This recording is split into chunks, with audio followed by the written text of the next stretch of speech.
Esse vídeo é sobre quando Jesus fala que João Batista é o Elias que ia vir, lembra? E então é uma tentativa de compartilhar coisas que a gente pode aprender com isso e colocar em prática na nossa vida para a gente ser mais do jeito que Deus quer que a gente seja. É o seguinte, João Batista tinha sido preso porque ele estava falando lá para Herodes, né, o governante, coisas que Deus queria que João Batista falasse, mas que o Herodes não queria ouvir, né? Então João Batista estava lá preso. E ele ouviu dizer das coisas que Jesus estava fazendo. E aí ele manda mensageiros perguntarem para Jesus: ó, você é aquele que deveria vir ou a gente espera outro? E Jesus responde: ó, fala para João o que vocês estão vendo acontecer. E eram coisas do tipo, né? Ó, os cegos enxergam, os surdos passam a ouvir, os leprosos são limpos, né? Purificados, curados. E aos pobres é anunciado o evangelho, né? A boa notícia. E aí, afinal, é o que a gente vê Jesus fazendo o tempo todo em suas palavras e em suas ações, né? Dizendo diretamente a boa notícia, né, do reino de Deus, ó, arrependam-se que o reino de Deus está perto. E em tudo que Jesus fez e falou também em todas as suas palavras que são espírito e vida. Bom, e aí, depois de dar essa resposta, então Jesus começa a falar a respeito de João Batista, né? E aí ele fala que João Batista é um profeta, né? Na verdade, entre os nascidos de mulher, ele é o maior que todos, não tem ninguém maior que ele, mas mesmo o menor no reino dos céus é maior que ele, né? E aliás, comenta aí, como é que você entende essa fala de Jesus, né? Para entrar no reino dos céus, não basta você ser nascido de mulher, né? Não basta você ser nascido fisicamente, ser nascido da carne.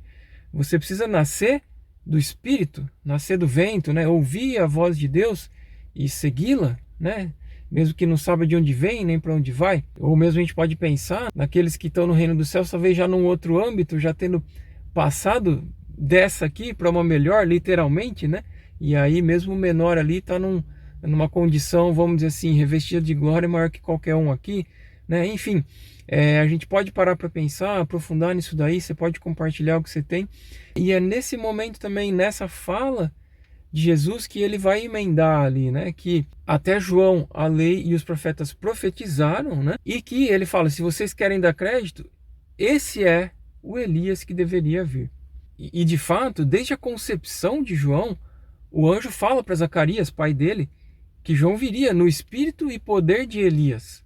E que a atuação de João, né, o serviço dele, o ministério dele, tem a ver com converter o coração dos pais aos filhos, e aqueles que estão rebeldes saírem dessa condição, tá, para deixar um povo preparado para o rei, para o Senhor, para Jesus. E essa fala do anjo remete justamente a uma outra fala que Deus já tinha liberado por meio de um profeta, né, Malaquias, falando justamente isso, né, que antes do dia do eu sou, né, viria Elias fazendo isso daí, convertendo o coração dos pais aos filhos, dos filhos aos pais, para que Deus não ferisse de maldição o povo dele, né?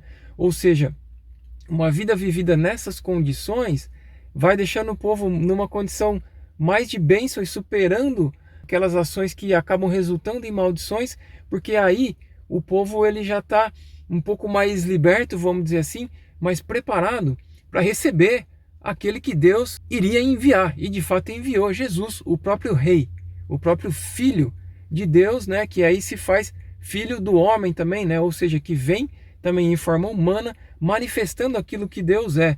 Afinal, aquele que vê Jesus, vê o Pai. Afinal, Jesus faz aquilo que ele viu o Pai fazer, ele vive aquilo que o Pai quer dele, ele desceu do céu para fazer a vontade do Pai. E você pode notar que na medida que os pais dão atenção àquilo que Deus quer que eles façam em relação aos seus filhos, e os filhos dão atenção aos pais como uma maneira de, na verdade, buscar ouvir aquilo que Deus tem para a vida deles, de todos os meios, inclusive por meio dos pais, né? Então isso vai gerando uma condição de maior bênção, né? E o povo vai ficando mais preparado nesse sentido, já superando as maldições que os travam, que fica ali querendo bloquear de ouvir, né, justamente Jesus, que vem trazer a boa notícia do reino de Deus. Não por acaso a gente vê também uma outra profecia, né, essa dada lá por meio de Isaías, que se cumpre também em João Batista, é a voz do que clama no deserto: preparem o caminho para o eu sou. Então tem a ver com preparação também, e ele está cumprindo isso, justamente porque para apontar para Jesus. Ele é o cara nessa história, então prepara-se o caminho para ele, aquele que é o enviado de Deus. Mas voltando a essa questão de pais e filhos, eu penso, e você pode falar aí o que você pensa também, que a gente pode considerar isso daí também, não só literalmente, né, pais e filhos, ali biológicos, também para esses, mas no sentido até expandindo um pouco isso, até que ponto a gente está buscando e está disposto a ser canal de Deus para gerar nas pessoas características que Deus queira que elas tenham, né? Eu falo gerar porque isso tem a ver com ser pai no sentido, né? E da mesma maneira, até que ponto a gente busca e está disposto a também ouvir aquilo que Deus queira trazer por meio de outras pessoas num tempo determinado ali, para que a gente seja gerado em características que Deus queira que a gente tenha, né? A gente tem humildade para isso, né? E é claro que eu estou falando aqui em Deus ser o Pai, de fato, Ele sempre está no centro da coisa, Ele no fundo é quem está gerando a gente, né? E as características que Ele quer que a gente tenha, né? E não poderia ser diferente disso, afinal Jesus mesmo falou, né? A ninguém na terra fique chamando de vosso pai, né? Ah, esse aqui é o nosso pai. Não é nesse sentido, mas é a gente uns aos outros, né? Saber perceber aquilo que Deus está movendo para que a gente possa ser canal de bênção para outros e também receber bênçãos que Deus queira trazer por meio de outras pessoas. Quer dizer, usar dos relacionamentos para que o reino de Deus se manifeste entre nós e dentro de nós também, porque são coisas geradas no nosso interior. E aqui eu estou me referindo àquela fala de Jesus, né, que o reino de Deus não vem com visível aparência, não vai dizer que está aqui nem lá, mas que o reino de Deus ele está dentro de vocês, ou entre vocês. Então é isso que eu estou falando, dos relacionamentos serem usados também para que Deus nos governe mais também. É, usar do coletivo para isso e fazendo muito bom efeito também no individual. E tudo isso resultar, né, em glória para Deus, que é de fato o rei aí, é quem de fato governa tudo e move todos os pauzinhos aí, e cabe a gente andar naquilo que ele mover. É nesse sentido dessa fala. E a gente parar para pensar então quanto disso a gente pode tirar proveito, quanto isso tem sido realidade, né, na nossa vida para gerar frutos que Deus queira encontrar.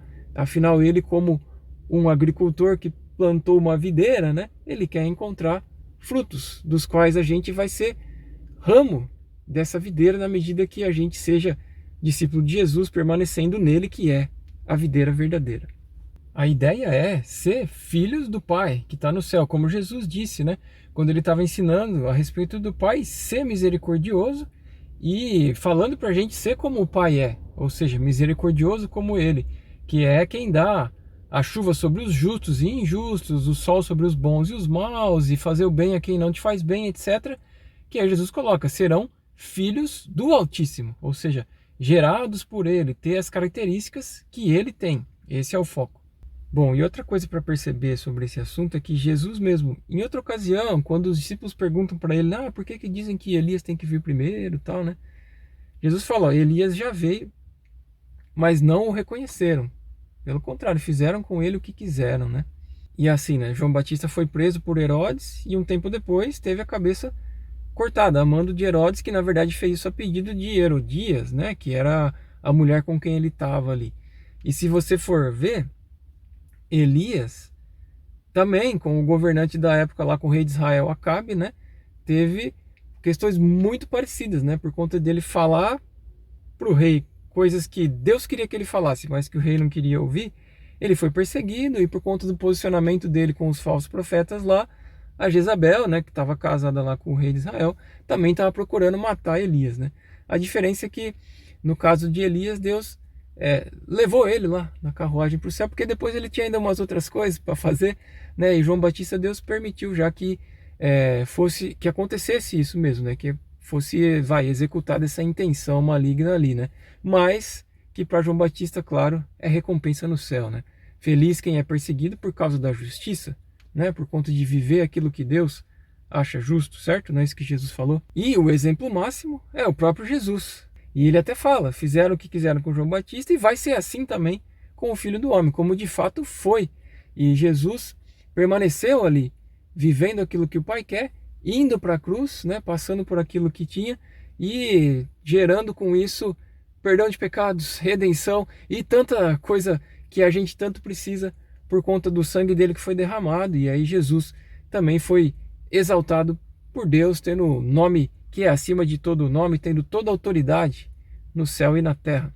E se foi assim com eles, né? E se você e eu, a gente decide ser discípulo de Jesus e seguir a ele, então não é de se estranhar que esse também seja o seu caminho e o meu caminho. Se a gente vai seguir Jesus, é andar preparado para isso. E ainda adicionalmente, né, pensar se a gente tiver aí um papel de preparar o caminho para Jesus de novo, no sentido agora para a volta dele, não é de se estranhar que seja algo parecido para a gente passar com o que foi com os outros que prepararam o caminho para aquela outra vinda dele também.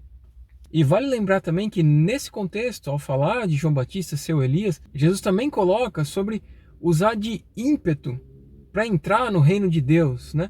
Eu coloco ímpeto porque no original que está ali, a palavra que está escrita ali é a mesma que está lá no vento impetuoso de Atos 2, sabe? Então, uma das coisas que a gente pode pensar sobre isso é que assim, né? Naquilo que está relacionado a gente entrar no reino de Deus, a gente viver governado por Ele, nisso a gente colocar ímpeto em ser assim, em executar, em viver aquilo que Deus nos governa para viver. Espero que esse vídeo contribua para a nossa caminhada aí. E se você quiser ver um pouco mais a respeito do uso das profecias para que a gente chegue até Jesus, então vai aparecer aí na tela um outro vídeo em que eu compartilho um pouco sobre isso. Falou!